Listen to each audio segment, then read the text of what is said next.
Hello dear students, हम कर रहे हैं राजस्थान टेनेंसी एक्ट 1955। काफी दिन बाद क्लास अपनी स्टार्ट हुई है। तो ये जो नेक्स्ट चैप्टर है हमारा आज का, वो हमारा स्टार्ट होता है चैप्टर 6 से। और चैप्टर 6 जो है वो बात करता है इम्प्रूवमेंट की। इससे पहले के जो चैप्टर्स थे वहां पे हमने डिवोल्यूशन वाला चैप्टर पढ़ा था। उसके बाद हमने जो चैप्टर 5 पढ़ा था वो सरेंडर अबेंडनमेंट वाला चैप्टर था। तो इस तरह से जितनी भी जो रेंज है उसको बराबर याद करते जाइएगा। सरेंडर वाला जो था वो आपका सेक्शन 55 से 64 तक चल रहा था। और अब जो नेक्स्ट चैप्टर जो हमें करना है वो है हमारा चैप्टर नंबर 6। तो जो भी इंपॉर्टेंट प्रोविजंस मैं आपको बताती जा रही हूँ उसमें थोड़ा सा ये ध्यान रखिएगा कि जो जो इम्पोर्टेंट अथॉरिटीज हैं या जहां जहां पर मार्जिनल नोट आपको याद रखने हैं वो आपको बहुत ही ध्यान से देख करके और अपने नोट्स बनाते चलिएगा। जैसे जो भी एनरोल्ड स्टूडेंट हैं, मैंने उनको पहले भी ये बताया हुआ है कि आप अपने जो भी हम पढ़ाते जा रहे हैं उसमें रजिस्टर में नोट करते जाएं, तक क्योंकि ये जो एक्ट है ये काफी बड़ा है, 260 पूरे सेक्शंस है। तो एक साथ में वापस जब आप अपने एग्जाम के करीब होंगे और आप इसे रिवाइज कर रहे होंगे तब आपको प्रॉब्लम होगी। उस प्रॉब्लम से बचने के लिए आपको क्या करना है, इस तरीके के जो नोट्स हैं वो आपके एंड में काम आएंगे। तो ये जो इम्प्रूवमेंट है, ये इम्प्रूवमेंट हम पढ़ने जा रहे हैं। ये है हमारा चैप्टर नंबर 6। चैप्टर नंबर 6 है, हाँ, चैप्टर नंबर 6 है हमारा इम्प्रूवमेंट। और ये जो इम्प्रूवमेंट है ये कहाँ से कहाँ तक है, तो फटाफट से देख लेते हैं। इसका जो चैप्टर कैटेगराइजेशन जो दिया हुआ है वो आपको मिलेगा 65 से लेकर के 78 तक। सेक्शन 65 से सेक्शन 78 तक आपको मिलेगा। फिर आता है, देखिए जो इम्पोर्टेंट है सबसे पहले वो देख के चले। यहाँ पे जो राइट है गवर्नमेंट का टू मेक इम्प्रूवमेंट, है ना, जो सरकार है उसका अधिकार है कि वो इसमें सुधार कर सकती है। किसमें सुधार कर सकती है, तो स्टेट गवर्नमेंट और land holder may make an improvement on or affecting any land throughout the state। तो जो राज्य सरकार है या फिर जो भूस्वामी है वो क्या कर सकता है, इम्प्रूवमेंट कर सकता है उसकी जो होल्डिंग है वहां पर। तो ये हो गया हमारा सेक्शन 65। इसकी भी आपको हेडिंग याद रखनी है। और अथॉरिटी तो आपकी है ही कि जो ऊपर लिखा हुआ है गवर्नमेंट है और ये हमारा राजस्थान का है, तो हमारी राज्य सरकार हो गई। नेक्स्ट पे है राइट ऑफ खातेदार टेनेंट टू मेक इम्प्रूवमेंट। तो 66 को भी याद रखेंगे। जो खातेदार टेनेंट है उसका राइट है इम्प्रूवमेंट करने का। तो सबसे पहले तो आप याद रखें सेक्शन 5 जो आपने पढ़ा है उसमें 19 जो है वो इम्प्रूवमेंट से संबंधित है। उसके ग्राउंड्स हमने पढ़े थे। उन ग्राउंड्स को पढ़ने के बाद ही हमें ये अच्छे से समझ में आएगा कि इम्प्रूवमेंट का मतलब क्या होता है, इम्प्रूवमेंट में आप कौन कौन सी चीजें करा सकते हैं।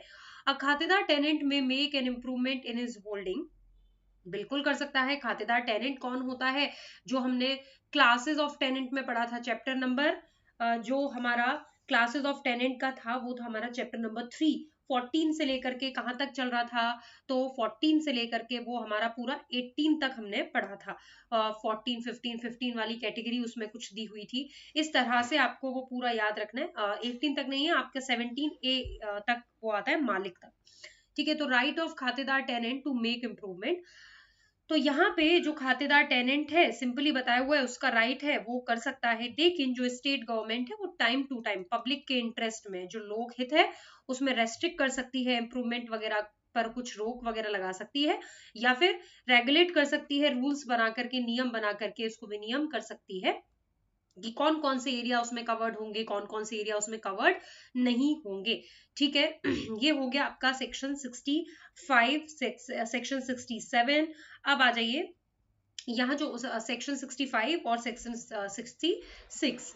अब ये जो सेक्शन 67 है ये क्या कहता है, यहाँ ये लैंड होल्डर की बात करता है। तो 65 में हमने क्या पढ़ा, गवर्नमेंट पढ़ा। 66 में क्या पढ़ा, खातेदार टेनेंट पढ़ा। 67 में क्या पढ़ रहे हैं, लैंड होल्डर का राइट पढ़ रहे हैं। तो ये जो लैंड होल्डर है इसमें आपके लिए जो एग्जाम पॉइंट ऑफ व्यू से इंपॉर्टेंट बात है वो ये है कि तहसीलदार की सैंक्शन लगेगी।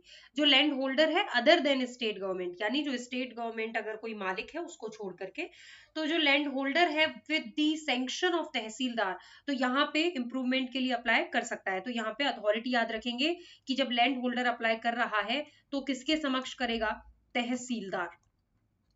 ये हो गया। प्रोवाइजो कहता है no such sanction shall be required if the tenant of such holding is a गैर खातेदार टेनेंट और टेनेंट ऑफ खुदकाश और अ सब tenant or if the improvement which such landholder desire to make is a well, अगर ये कुआं है, अगर यहाँ पे आपको इम्प्रूवमेंट कराना है तो यहाँ पे इस चीज की जरूरत नहीं पड़ेगी, यानी आप तहसीलदार के सामने अप्लाई कर रहे हैं, इसकी जरूरत नहीं पड़ेगी, इन्हें इन कैटेगरी में याद रखिएगा।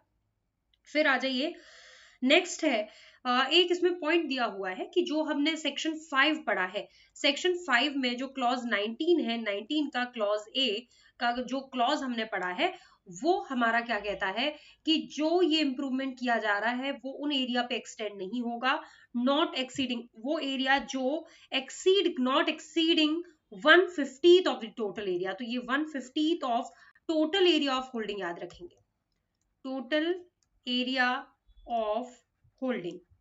ठीक है, तो जो हमने 5 के 19 क्लॉज के ए में पढ़ा था, वो इरेक्शन वाला जो घर वाली जो चीज थी, शेड वगैरह हमने पढ़ा था, है ना, जो गाय वगैरह के जो छप्पर वगैरह बनाने संबंधी बात थी, वो हमने पढ़ी थी। तो ये यहाँ पे तो 1/50 याद रखें। फिर इसके बाद आ जाइए सेक्शन 68 पे। सेक्शन 68 कहता है व्हेन परमिशन में बी ग्रांटेड और रिफ्यूज बाय तहसीलदार। भैया आपने अप्लाई किया है तहसीलदार के सामने, तो ये जो परमिशन है ये आपको रिफ्यूज भी किया जा सकता है, आपको ग्रांट भी की जा सकती है। और यहाँ पे जो कौन कौन से पॉइंट होंगे जहां पे जो तहसीलदार है वो परमिशन नहीं देगा, तो अगर जो ये वर्क है आपका वो इम्प्रूवमेंट की कैटेगरी में नहीं आता है, या फिर बहुत कॉस्टली है, या फिर is not an improvement which the applicant entitle to make, है ना, तो वो इम्प्रूवमेंट नहीं है जिसके लिए वो जो एप्लीकेंट है वो एंटाइटल है ना, तो ये वाला आपके कुछ ग्राउंड है जहां पे मना किया जा सकता है। और जहां पे requires written consent under section unless such consent has been previously obtain, तो जहां पे रिटन कंसेंट की आवश्यकता है वहां पे, तो ये कुछ पॉइंट याद रखेंगे, सेक्शन 68 इज इंपॉर्टेंट, कि कब जो परमिशन है उससे मना किया जा सकता है, कब उसको हाँ किया जा सकता है, तो ये हमने पढ़ लिए सेक्शन 68 में। इसके अलावा इसमें आपको जो देखना है वो है जहां पे एक ही चीज पे दोनों ही इंप्रूवमेंट करवाना चाहते हो, जैसे एक तरफ लैंड होल्डर है तो दूसरी तरफ टेनेंट है, एक ही जो लैंड, एक ही होल्डिंग है, एक ही होल्डिंग के ऊपर किसी भी चीज में ये सेम चीज के ऊपर ये क्या करवाना चाहते हैं, इंप्रूवमेंट करवाना चाहते हैं, तो यहाँ पे इसके लिए क्या होगा, इफ बोथ द टेनेंट, खातेदार टेनेंट और is land holder not being the state government want to make the same improvement which they are entitled to make under this act, the tehsildar shall on application allow the tenant or execute the work within a specified period। तो जहाँ पे कहता है कि allow कर सकता है जो तहसीलदार है, अगर टेनेंट ने अप्लाई किया है तो यहाँ पे उसको अलाउ कर दिया जाएगा, जो स्पेसिफाइड पीरियड है, निर्दिष्ट समय के भीतर उसको अलाउ कर दिया जाएगा। अगर उसमें नहीं हो पाता है तो उस टाइम को एक्सटेंड भी किया जा सकता है, उस टाइम को बढ़ाया भी जा सकता है, उस टाइम को इंक्रीज भी किया जा सकता है। और ये जो टोटल इंक्रीज किया जा रहा है, एक्सटेंशन किया जा रहा है, वो 1 साल से ज्यादा नहीं होगा। तो ये जो 1 ईयर का जो एक्सटेंशन है इससे ज्यादा नहीं होगा, एक यहाँ पे आप ये याद रखेंगे। जहां पे लैंड होल्डर और टेनेंट एक ही चीज के ऊपर इंप्रूवमेंट कराना चाहते हैं, अगर उसमें जो टेनेंट है उसने अप्लाई किया है, उसकी एप्लीकेशन पे उस काम को एग्जीक्यूट करने का आदेश जो है वो दिया जा सकता है, और उसको जो टाइम पीरियड के भीतर अगर काम नहीं हो पाता है, इंप्रूवमेंट नहीं हो पाता है, तो उसके एक्सटेंशन का भी ऑर्डर दिया जा सकता है, जो कि 1 साल से ज्यादा नहीं होगा। ठीक है, तो ये है आपका सेक्शन 69। तो इसमें आप पर्टिकुलरली जो जो चीजें मैं आपको बता रही हूँ उनको अच्छे से ध्यान रखेंगे। ठीक है, section 73 and section 74, section 73 and section 74, तो यहाँ पे दोनों ही आप ये याद रखेंगे कि कॉम्पनसेशन यहाँ तो लॉस के लिए है 73 में, और 74 में कॉम्पनसेशन फॉर इम्प्रूवमेंट। देखो आपने एक चैप्टर पढ़ा था पहले जहां पे ये कॉम्पनसेशन की बात हमने देखी थी, सेक्शन 20 था जहां पे क्लेम सबमिट किया जा रहा था, इस तरीके के 24, 23 ये जितने भी थे उसमें हमने कॉम्पनसेशन की बात पढ़ी थी। यहाँ जो हम इम्प्रूवमेंट से संबंधित पढ़ रहे हैं ये क्या कहता है कि जो भी improvement land holder making under section 67 an improvement और on affecting the holding of any tenant, तो यहाँ पे अगर जो लैंड होल्डर है अगर वो इम्प्रूवमेंट करा रहा है, उस इम्प्रूवमेंट से जो टेनेंट की जो होल्डिंग है वो प्रभावित हो रही है, तो यहाँ पे वो एंटाइटल होगा, यानी जो टेनेंट है वो holding of any tenant shall be liable to compensate tenant. तो यहाँ पे जो लैंड होल्डर है वो कॉम्पनसेशन देगा किसको, टेनेंट को, जो भी उसको नुकसान हुआ है। ठीक है, तो सिंपल सा हमारा 73 यही कहता है। तो अगर आप इसमें इस हेडिंग को याद रख लेंगे तो आपके लिए काफी रहेगा, कॉम्पनसेशन फॉर लॉस। अब ये क्या कहता है, कॉम्पनसेशन फॉर इम्प्रूवमेंट, ये टेनेंट के राइट की ही बात कर रहे हैं दोनों ही सेक्शन। यहाँ पे हम 74 में देखेंगे तो क्या है, a tenant who has made an improvement under the provision of this act shall be entitled to compensation in the following cases। तो टेनेंट जिसने इंप्रूवमेंट करा लिया है जमीन पे, अब मान लीजिए जमीन पे इंप्रूवमेंट करा लिया गया है और उसको अगर उसके खिलाफ जो डिक्री है या ऑर्डर है इजेक्टमेंट का, उसको निकाले जाने का, बेदखली का, वो पास हो जाए, या फिर उसको रॉन्गफुली डिस्पोजेस कर दिया जाए, ठीक है, और यहाँ पे has not recovered possession of his holding, उसने वापस अभी नहीं ली है, रिकवर नहीं हुई है, when he vacate the holding on expiry of the term of his lease if the improvement was made under the provision of section 70। तो 70 में वो अदर टेनेंट की हमने बात पढ़ी थी। देखो अदर टेनेंट में क्या है, जो हमारा गैर खातेदार टेनेंट है, जो हमारा टेनेंट ऑफ खुदकाश्त है, सब टेनेंट है, यहाँ पे इनके इम्प्रूवमेंट की हम बात करते हैं सेक्शन 70 में। तो ये कहता है कि अगर ये जो एक्सपायरी टर्म है उस पे पहले, मतलब जो एक्सपायर होने पे उस लीज को, जो उसने जमीन लीज पे ली हुई थी उसको छोड़ देता है, अगर जो इम्प्रूवमेंट वगैरह करवा किया गया 70 के अंतर्गत, तो ये एंटाइटल होगा जो लैंड होल्डर है, कॉम्पनसेट करेगा फॉर इम्प्रूवमेंट यहाँ पे किसको, टेनेंट को। ये दोनों ही सेक्शन हमारे टेनेंट के लिए बात करते हैं।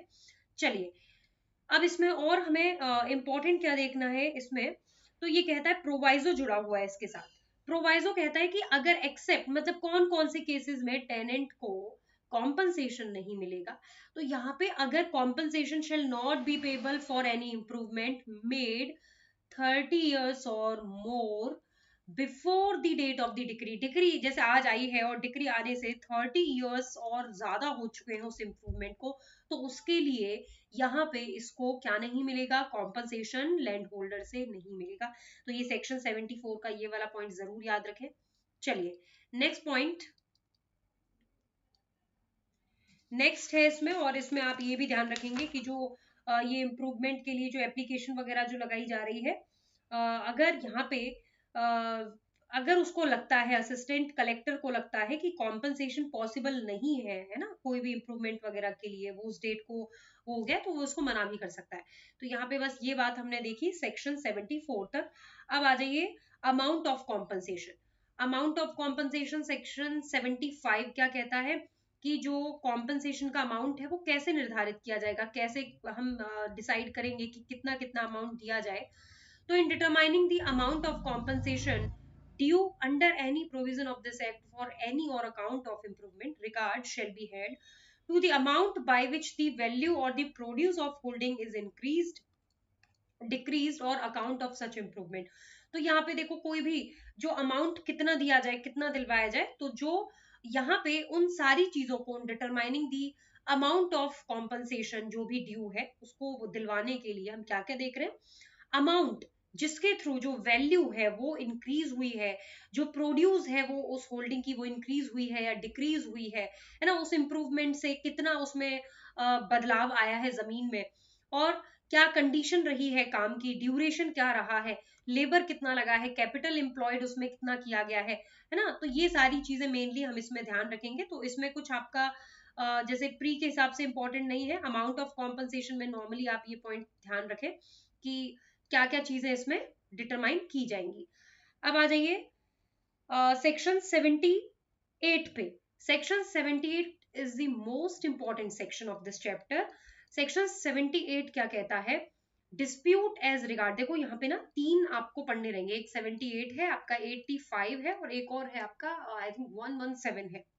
ये तीन सेक्शन बहुत अच्छे से याद रखने, यहाँ पे डिस्प्यूट से संबंधित है। डिस्प्यूट एज रिगार्ड्स इम्प्रूवमेंट, ठीक है, तो जो इम्प्रूवमेंट किया जाता है, इम्प्रूवमेंट किया जा रहा है, इम्प्रूवमेंट से उठने वाले जितने भी मुद्दे हैं, जितने भी डिस्प्यूट्स हैं, उनको डिसाइड कौन करेगा, ये सवाल आपसे पूछा जाता है। तो यहाँ पे जो डिसाइड करने वाली जो अथॉरिटी है वो अथॉरिटी है आपकी असिस्टेंट कलेक्टर। कौन है, असिस्टेंट कलेक्टर। तो मुश्किल की बात नहीं है, और आप बस जो जो पॉइंट मैं आपको बताती जा रही हूँ, क्योंकि देखिए ये थ्योरी है, इस थ्योरी को आप पढ़ने बैठेंगे बहुत ज्यादा डिटेल में, बहुत ज्यादा डेप्थ में जाएंगे तो आपके लिए बहुत मुश्किल हो जाएगा इतने कम टाइम में, और ये जो मेन मेन चीजें हैं इनको पढ़ना। इसीलिए बार बार बोल रही हूँ कि अपना साइड में एक रजिस्टर रखें जिसमें सारी चीजों को पढ़ते जाएं, नोट करते जाएं शॉर्ट में, ताकि आप जब एंड में पढ़ रहे हो तो आपको ये नोट्स वापस देखने की जरूरत ना पड़े। ठीक है, तो ये जो पूरा चैप्टर है इम्प्रूवमेंट का, ये हमारा कंप्लीट हो गया है। अब आ जाइए, चैप्टर नंबर 7 है ट्री